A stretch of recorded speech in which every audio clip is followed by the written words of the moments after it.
শুধু দ্রব্যমূল্যের দাম কমে যাক, দেশের মানুষ শান্তি হয়ে যাবে। কষ্ট লাগতেছে শেখ হাসিনা তার এত সাজানো সংসার, এই মুরগি হাঁস মানে গণভবন লুট করে নিয়ে যাচ্ছে।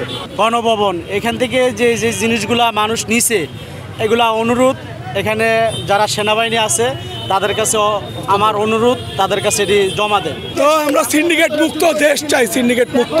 আমার ছেলে ভার্সিটিতে পড়ে, আমার ছেলেকেও গুলি লাগছিল, ইনশাল্লাহ ভালো আছে দেখি ধ্বংসাত্মক কিছু কাজকর্ম হয়েছে এগুলো দেখার জন্য আর কি আসছি। অন্যায় কেউ সমর্থন করে, কোনো নাগরিকই করে, যেটা ওই দিক হয়ে গেছে সেটাও তো কেউ না সমর্থন করে না।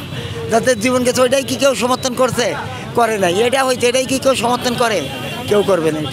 শেখ হাসিনা স্বৈরাচার পতন হয় তখন আমাদের বিজয় উল্লাস হয়, আমরা সবাই চিন্তা ভাবনা করি যে গণভবনের দিকে যাব, কিন্তু গণভবনে আস্তে আস্তে আমাদের দেখা হয় যে রাস্তাঘাটের মানুষজন সোফা, এই মুরগি হাঁস মানে গণভবন লুট করে নিয়ে যাচ্ছে।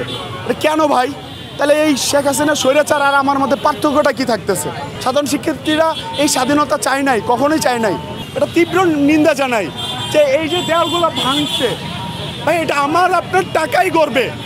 গণের ভিতরে কখনো দেখি নাই, এই সুযোগে যদি একটু দেখতে পাইতাম। কষ্ট লাগতেছে শেখ হাসিনা তার এত সাজানো সংসার, ধ্বংসযোগ্য সমর্থন করি না, বাট উনি তো আমাদের সাথে খারাপ করছে, উনি খারাপ করছে বলেই তো ওনার এই পরিণতি হয়েছে, না হলে তো হতো না। উনি যদি ভালো থাকতো, উনি যদি ভালো কাজ ভালো, হ্যাঁ উনি অবশ্যই কিছু কিছু ভালো কাজ করছে, কিন্তু ওনার জন্য যে ধ্বংসযজ্ঞ হয়েছে, যে মানুষগুলা মারা গেছে, এটা উনি মোটেও ঠিক করে নাই। একটা আবেদন জানাইতেছি যে সংসদ ভবনের আর এখানে আপনাদের এই গণভবন এখান থেকে যে যে জিনিসগুলা মানুষ নিছে এগুলা অনুরোধ, এখানে যারা সেনাবাহিনী আছে তাদের কাছে আমার অনুরোধ, তাদের কাছে এটি জমা দেন।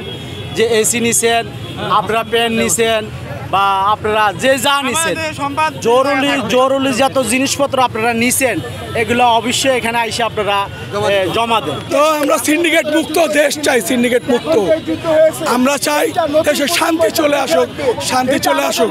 সিন্ডিকেটের কারণে 1 টাকার জিনিস 10 টাকা হয়, আর এই সুবিধা দিলে বাংলাদেশের সবাই নির্বিশেষে সবাই সুবিধা পাবে।